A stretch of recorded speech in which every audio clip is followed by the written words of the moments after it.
አንድሬ ኦናና ወደ ማንቸስተር ዩናይትድ ተመልሶ ሰዩስ ወረጋት ሰይ ወላሂ ብሮ ሰይ ወላሂ ሙስሊሞች ምን ታላችሁ? አውዙ ቢላሂ ሚነ ሸይጣኒ ረጂም በሉ። ኦርቶዶክስ ምን እየጠበቅ ነው? አማተብ እንጂ እኔ አንድ ያንጠለጠለ ሰው ልጣ ይሄንን ሰው በጆንያ አድርጎ ገንዳ የሚጥልልኝ ይወጥቲ የመንኩ ቅባት ያስጠላ። ፊቱ አያምር፣ ተግባሩ አያምር፣ ንግግሩ አያምር። ሸይጣን ፊት አረተባተኝ። አይ ይኸው ፋብሪዚዮ ነው፣ እኔ አይደለሁም። ፋብሪዚዮ ነው። ሳንታ ተመልሷል። ተጠቅል ያደረገን ነው። ኧረ በስመ አብ ወልድ። ሌላ አማራጭ የለም። ኧረ በስመ አብ። ዛሬ የተሰሙ የተረጋገጡ የዝውውር መረጃዎች ኦናና ወደ ዩናይትድ ተመልሷል፣ ኮናቴ ወደ ሪያል ማድሪድ ሄዷል ማለት ነው። የኮናቴ እሺ በጣም ያበደ ነው፣ ያልተጠበቀም ነው። ኦናና ምን አባክስንና ቀረህና ነው አንተ የምትመለሰው? ለማንኛውም ግን የተመለሰው ያው ለድርድር እንዲመቻቸው ነው እንጂ ሌላ አመት በድጋሚ በውሰት ማምጣት ተጨማሪ አመት በውሰት ማምጣት ይፈልጋሉ። ዩናይትድ ደግሞ መሸጥ ነው የሚፈልገው። ስለዚህ ወደ ዩናይትድ መልሰውት መደራደር ስለሚፈልጉ ነው እንጂ ተመልሰው የዩናይትድን ማሊያ ለብሶ በአዲሱ አመት ዩናይትድ ጋር አብሮ ይጓዛል የሚል ምንም አይነት ግምት የለኝም ማለት ነው። እስቲ ኮፒ ሊንክ፣ ሪፖስት፣ ሼር እያደረጋችሁ ሀሳብ አስተያየታችሁን ኮሜንት ላይ ይሜ አንድሬ ኦናና የውሰት ውሉን ጨርሶ ወደ ማንቸስተር ዩናይትድ ተመልሷል። ወደ ማንቸስተር ዩናይትድ በመመለሴ እጅግ ደስተኛ ነኝ። ቀጣይ ዓመት ከማንቸስተር ዩናይትድ ጋር ትልልቅ ዋንጫዎችን ማሳካት እፈልጋለሁ በማለት እንደ ልቡ አንድሬ ኦናና ተናግሯል። ሆኖም ግን ክለባችን ማንቸስተር ዩናይትድ አንድሬ ኦናናን ይሸጧል፣ ካልሆነም ደግሞ በውሰት አሳልፎ ይሰጧል። ምክንያቱም ማንቸስተር ዩናይትድ የአንድሬ ኦናና ሳምንታዊ ደሞዝ መክፈል አይፈልግም። አንድሬ ኦናና በማንቸስተር ዩናይትድ በሳምንት 120,000 ፓውንድ ይከፈለዋል። ማርከስ ራሽፎርድ ከጁን 15 በኋላ እንደ አንድሬ ኦናና ወደ ማንቸስተር ዩናይትድ ሊመለስ ይችላል። የአንድ ዓመት የውሰት ውሉን ከባርሴሎና ጋር የሚቋረጠው ጁን 15 ነው። ማንቸስተር ዩናይትድ ከማርከስ ራሽፎርድ ዝውውር 26 ሚሊዮን ፓውንድ ይፈልጋል። ባርሴሎና ግን እስከ ጁን 15 ድረስ በ15 ሚሊዮን ፓውንድ ለማስፈረም የተቻለውን ነገር ያደርጋል ተብሎ ይጠበቃል። ሁዋን ላፖርቴ እንዲሁም ዴኮ እና ሃንሲ ፍሊክ ማርከስ ራሽፎርድ በ15 ሚሊዮን ፓውንድ የሚያገኙት ከሆነ በባርሴሎና ቤት እንዲቆይ ይፈልጋሉ። ካልሆነ ግን ማንቸስተር ዩናይትድ የጠየቀውን 26 ሚሊዮን ፓውንድ ይከፍላሉ ተብሎ ይጠበቃል። የማይከፍሉ ከሆነ ወደ ማንቸስተር ዩናይትድ ይመለሳል። ማይክል ካሪክ ማርከስ ራሽፎርድ በማንቸስተር ዩናይትድ ቤት እንዲቆይ ቢፈልግም ማንቸስተር ዩናይትድ ግን 125,000 ሳምንታዊ ደሞዙን መክፈል አይፈልግም። የማርከስ ራሽፎርድ ፈላጊዎች አስቶን ቪላ፣ ቶተንሃም ሆትስፐር እንዲሁም ኒውካስል ዩናይትድ ናቸው። እነዚህ ሶስቱ የእንግሊዝ ፕሪሚየር ሊግ ክለቦች 26 ሚሊዮን ፓውንድ ለማንቸስተር ዩናይትድ የሚከፍሉ ከሆነ ማርከስ ራሽፎርድ ማረፊያው አስቶን ቪላ፣ ቶተንሃም ሆትስፐር ወይም ደግሞ ኒውካስል ዩናይትድ ሊሆን ይችላል። ባርሴሎና እስከ ጁን 15 ይጠበቃል። 26 ሚሊዮን ፓውንድ መክፈል ይጠበቅበታል። የኔ አባት አንተ ከወጣ በኋላ እኮ ተጫወቱብን። ሴላመንስ የሚባል በረኛ አምጥተው ደስታ ራቀን። የኔ ግማሽ ሻምፒየንስ ሊግ ተሰብሬብ ነበር። አሁን አትገልፍት ይኛ አትበል። ዩናይትድ ቤት ጥሩ ስራ ሰርቶ እንደሄደ ሰው ያገኘው ምግብ ምናምን አትብላ። በቃ ይገሉሃል። የዩናይትድ ደጋፊ ሴላመንስን ካየ በኋላ ወደኋላ ተመልሶ ቢገል ደስ ይለዋል። ዩናይትድ ቤት የቀረበልን አትብላ። በቆሎም ቢሆን ጠብሰ በኪስ ይዘህ እዛ ምሳ ቦታ እሱን ጋጥ ምንም አባህቱንም ፋፍተሃል። አሁን ደግሞ የሚያናዱ ደግሞ አያጫውቱህም። ምን ታደርጋለህ? ትሬኒንግ እንኳን ለሁለት ከፍለው በዚህኛው ጎል አያስጠብቁህም። አጥቂ አድርጎ ቢያጫውቱ ይሻላቸዋል። ለዛም ታደርጋለህ የሆነ እድል ባይንደር እንትና ሴላመንስን ካገኘኸው አጉል ታክል ውረድበት። ልክ ዝውውር መስኮት እንደተዘጋ የምትወድቀው የኔ አባት የኔ ግልፍጥ። አሁን የተገኘ ብለህ አገበስብስና ፓስታ ምናምን ዳቦ፣ ይሄ የማይረቡ ምግቦችንም ቢሆን ብላ። የቀረበው ሁሉ አትብላ። የኔ አባት መጣህልኝ። የኔ ሻምፒየንስ ሊግ ይሄ መርዶ ነው። ኦናና ተመለሰ ጋይስ። ይሄ ሰበር ዜና አይደለም፣ መርዶ ነው። እንደምንም በቃ ከሴላመንስ ጋር በፍጹም ትሬኒንግ ማድረግ የለባቸውም። ያበላሽብናል ይሄንን ምርጥ በረኛ። ሌላ ቦታ የለም እንዴ? ምን ተሰማችሁ? እስቲ ጋይስ ሐሳባችሁን ኮሜንት ላይ አስቀምጡልኝ። ፎሎ እና ኮፒ ሊንክ እንዳይረሳ። እንኳን ደስ አላችሁ ለመላው ማንቸስተር ዩናይትድ ደጋፊዎች። አንድሬ ኦናና ወደ ማንቸስተር ተመልሷል። ፕሪሲዝኑም ከእናንተ ጋር አብሮ ይሰራል። ሴን ላመንስን ብዙ ልምዶች እንዲያካፍሉ አስቦ ይመስለኛል። ከዛ መልሶ የቱርኩ ክለብ ሀያሉና ገና ነው ክለብ መጣ።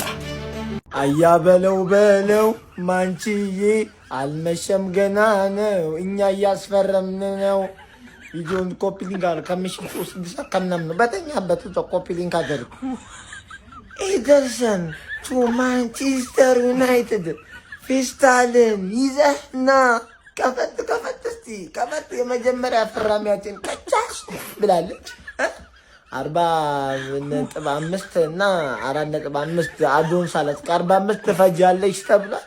እኛ ምን አገባን? ከኪሳችን ነው እንዴ? ምን አገባን? ማንቺ ነው የሚያስፈርመው። አባቴ አንተ ዝም ብለህ መደሰት ነው። ገና ነው ማንቺ። ቀጣይ ማን ይፈርም ንገረኝ አባቴ። የፈጠነ ይመችህ አራድዬ ልጅ። በምሽት የተሰሙ ሁለት ሂርዊጎዎች አሉ። ዴንዘል ዳምፍሪስ ቱ ሪያል ማድሪድ ሂርዊጎ እና ኤደርሰን ቱ ማን ዩናይትድ ሂርዊጎ። ሁለቱንም ከቨር እናደርጋለን። አካውንታችን እያስቸገረ ስለሆነ ቪዲዮንም አካውንቱንም ኮፒ ሊንክ ማድረግ እንዳለሳ። ዳንኤል ዳምፍሪስ በጣም ሪያል ማድሪድ ምን ሼ ነው ማን ነው በቃ ለሞሪኖ ስግጥ ፍምስ አይነት አሳይኒንጎች እያደረጉለት ነው። አሁን ማየት የምፈልገው ሚድፊልደር ነው።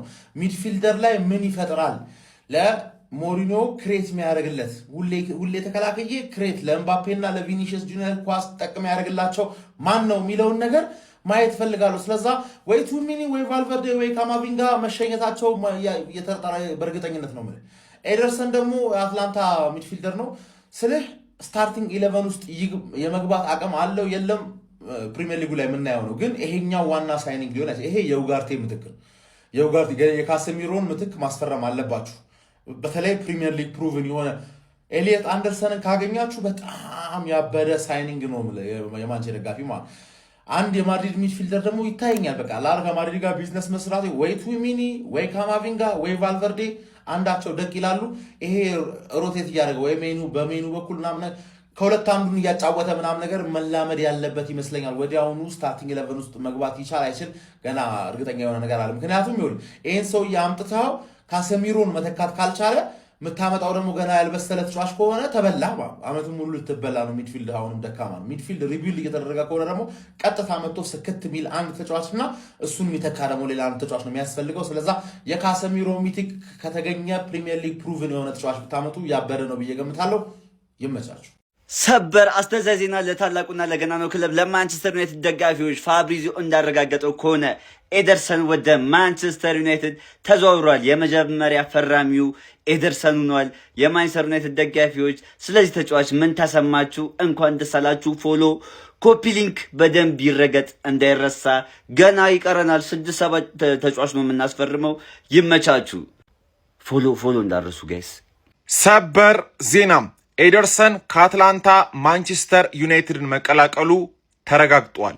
ሰበር ዜና ክለባችን ማንቸስተር ዩናይትድ ከአትላንታ ሚድፊልደሩን ኤደርሰንን ሂር ዊ ካም አስብሎታል ማለት ነው። ይህን የ26 ዓመት ታዳጊ እንግዲህ አፈፍ አድርገነዋል። ቤተሰብ ክለባችን ማንቸስተር ዩናይትድ ይህን ተጫዋች ለማስፈረም 40.5 ሚሊዮን ዩሮ ቋሚና 4.5 ፕላስ 5 እየታየ የሚከፈል ከስምምነት ደርሰዋል ማለት ነው። ቤተሰብ ክለባችን ማንቸስተር ዩናይትድ ቤት እንግዲህ 5 ዓመት ኮንትራት ይፈርማል ተብሎ ይጠበቃል።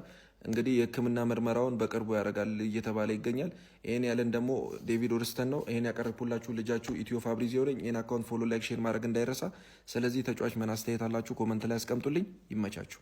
በኮናቴ ቅድም ስትሉ ነበራ። በደምፍሪስ ብዬ መጥቼልሃለሁ። ሂር ዊ ጎ። ጣጣውን የጨረሰ እንግዲህ 20 ሚሊዮን ዩሮ ይከፈላል ለኢንተር ማለት ነው። ራይት ባካችን አግኝተናል። ያው ትሬንት አንዳንዴ የሚያስቸግር ነገር ስላለ በዛ በኩል ዲፌንሲቭሊ ና ደምፍሪስ ንገሮች ጥሪ አቀርብልሃለሁ። ገና ከሆነ በዚህ ቆልፎ ነው የሚያስቀምጥ ወስዶ በአንገት ቆላልፎ ያስቀምጣል። ምንም የምታመጠው ጉዴት አንተ ሊጎርደ ራፊ አምሶሪ በቃ ደምፍሪስ አሁን ቆላልፎ ነው የሚያስቀምጥሽ። ጉልበት አቤት በሙ የተቀለበስካት ያኔ ኢንተር ላይ ያገባባቸው አላ እዚያ ምተደሙ ታገባዋለህ። በስማ ጣጣውን ጨረስን ነው ምን ጨራስ ነው። ኤኒዌይስ በኮናቴም ጉዳይ ሰው ሲስቅ ነበር። ችግር የለውም ጋይስ። ኮናቴ ልብ ብለን እኮ አይተነዋል እንደሚያጠፋው። ያው አንዳንድ ሜንታሊም ትንሽ ችግር አጋጥሞ ሊቨርፑልም ጥሩ አልነበረም። በዛን ሰዓት አብሮ ወረደ። ያው ስሙን እሱ ላይ መለጠፍ ቀለለ። ያው ስኪን ኦፍ ሂዝ ከለር ነው። ግን ከዚህ በፊት የነበሩት ኳሊቲዎች አሉ። በሞሪኒዮም ስር ነው የሚሰራው በሚለው የተሻሻለ ነው የሚመጣ አልጠራጠርም። የተሻለ ነገር የሚያሳየናል ብዬ አስባለሁ። በነፃ መሆኑን ደግሞ ሰው ይረሳል። በዝውውር ቢሆን ስንት ከፍል ነበር? ስንትና ስንት ከፍል ነበር ለሱ ኤክስፒሪየንስ ሊሆነ ሰንተር ባክም ደግሞ። ኤኒዌይስ ግን በኮናቴም ስቃሃል እናያለን። በደምፍሪዝም አሁን ልስቅ ትችላለ። እንዲህ እንደያልክ ትራውማ አለብህ። የተጫዋች ትራውማ አለባችሁ። ሌላ ነገር አለ። ዩሮፕ ነው ትራውማ ያለባት ነው፣ ባርሴሎና ብቻ ሳይሆን። ኤኒዌይስ እኛ ብለን ጀምረናል። ታገሰኝ ሂርዊጎ እያልኩ አስደብረሃለሁ ብያለሁ። በቃ አስደብረሃል። ኤኒዌይስ ቀጣይ እስክንገናኝ ድረስ ሀላ ማድሪድ ይናዳማስ እንቀጥላለን። ኢብራሂማ ኮናቴ ወደ ሪያል ማድሪድ የሚያደርገው ዝውውር ሊጠናቀቅ ከጫፍ ደርሷል ይለናል ጋዜጠኛ ፋብሪዚዮ ሮማኖ። ማድሪድ እንኳንም ወደ ማድሪድ አቀና። እውነቴን ነው የምላችሁ ሊቨርፑልን ያው እንደምታውቁት ከዚህ ቀደም ፈላጊ ክለብ እሱ ነው። ሪያል ማድሪድ ከኛ ተጫዋች መሰብሰብ ግድ ነው፣ በተለይ በነፃ ሲሆን ትሬንትንም። ለማንኛውም ግን እውነት ነው የምላችሁ እዚህ እንግሊዝ ፕሪሚየር ሊግ ላይ ሌላ ክለብ ገብቶ ሲሳካለት ባይ በጣም ነበር የምቃጠለው። ይህን ተጫዋች በነፃ እንደዛ አተነው። እውነት ነው የምላችሁ። ለማንኛውም እንግዲህ ከሪያል ማድሪድ ጋር ይስማሙ ከጫፍ ደርሷል ማለት ነው። ማድሪድ ትቶት መልሶ የሆነ ነገርማ አለ። ከምሬን ነው የምላችሁ ተጫዋቹ በደሞዙ ያልተስማሙበት ምክንያት ሲጀመር የሆነ ነገርማ አለ። ለማንኛውም ይቅ ነው ይሄ ከሃዲቱ ሪያል ማድሪድ ሂር ዊ ጎ። ሪያል ማድሪዶች እንግዲህ በነፃ ኮናቴን ለማስፈረም ተስማምተዋል። በነፃማ ካገኘ ማንንም ትወስዳለህ በነፃ። ለዚህ ሲበዛበት ነው። ነገር ግን ሊቨርፑልን ከርቶ ነው እየወጣ ያለው። አንድ የሊቨርፑል ደጋፊ የሆነ ኮናቴ ላረክልን ይሄ ተጫዋች ምናምን እንዳትል። አመቱ ሙሉ ሲያሰቃየን የነበረው ይሄ ተጫዋች ነው። ይሄ ግም ተጫዋች ነው። በመጨረሻም የትሬንት አሌክሳንደር አርኖልድ ስትራቴጂን ተከትሎ ሊቨርፑልን ፋይናንሻሊ ጎርቶ በነፃ እየወጣ ነው ያለው። ይሄ ተጫዋች ሪያል ማድሪድ ሄዶ አይሳካለትም። አንተም የትሬንት አሌክሳንደር አርኖልድ እጣ ፈንታ ይደርስሃል። እመነኝ። የኩቲኒዮና የትሬንት አሌክሳንደር አርኖልድ እጣ ይደርስሃል። አንዳችሁም የሊቨርፑል ደጋፊ ላረክልን ምን አረገልን? ተንቦጃብጆ ሲዝናችንን ጨጓራችንን አመቱ ሙሉ አቃጠለን እንጂ በነፃ ይሄው ደግሞ ለቀቀ ከክለባችን ፋይናንሻሊ ጎርቶ ክለባችን ነው። ይሄ ከሃዲቱ ሪያል ማድሪድ ሂር ዊ ጎ። ያንተን ጉድ ያሳየኝ ጋይስ። እንግዲህ ፈረንሳዩ የመሃል ተከላካይ ኢብራሂም ኮናቴ ወደ ሪያል ማድሪድ ሂር ዊ ጎ ተብሏል። ጋይስ እንግዲህ በጣም ነው የሚያስጠላል። 4 ዓመት እንግዲህ ኮንትራት ተፈራርሟል። በጎን ስንደሰት በጎን ደግሞ እየተከፋ ነው የሊቨርፑል ደጋፊዎች። የምሬን ነው።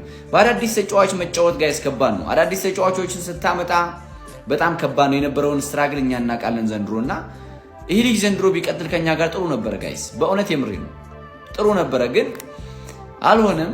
እኔ ሪያል ማድሪዶች ያስፈርሙታል ብዬ ጠብቄ አልነበረም። ተወርቶ ነበረ። ከዛ ሲከሽፍ ጊዜ አሁን ሁለተኛ እንደዛ ሲሆን በጣም ገረመኝ እውነት።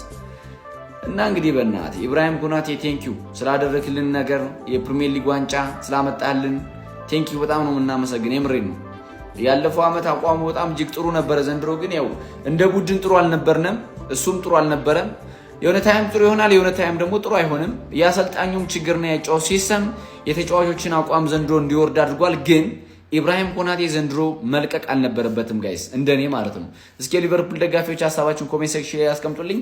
ኢብራሂም ኮናቴ በሄድበት ሁሉ መልካሙ ይግጠም። አረ ጉድ ብያችኋለሁ እኮ ደህና አማራጭ ስላለ ነው ሰውየው እንጂ ሊቨርፑል እንዴት ነው የሚተወው? ሲጀምር ማድሪድ ለተጫዋቹ የ4 ዓመት ውል ሊሰጠው ነው። በቃ በቅርቡ ሂር ዊ ጎ ይባላል። በቃ ከማድሪድ ጋር ስምምነታቸውን ጨርሰዋል። እኔ እንደ ማድሪድ በጣም ያስጠላኝ ክለብ ነው። ከገዛ ተጫዋቾች ጋር እያሴረን ተጫዋቾችን በነፃ እንድታጣ ያደርጋል። ምን አለበሉ ጨዴ ስፓኒሽኛ ሲያሯ ትሰሙታላችሁ። ኮናቴን የተለማመደ ነበር፣ አብሮ እያሴረ ነበር ኮናቴን። እስኪ አስቡት ሊቨርፑል ልቀቅ ያለው ቦነስ ምናምን አነሰብኝ ብሎ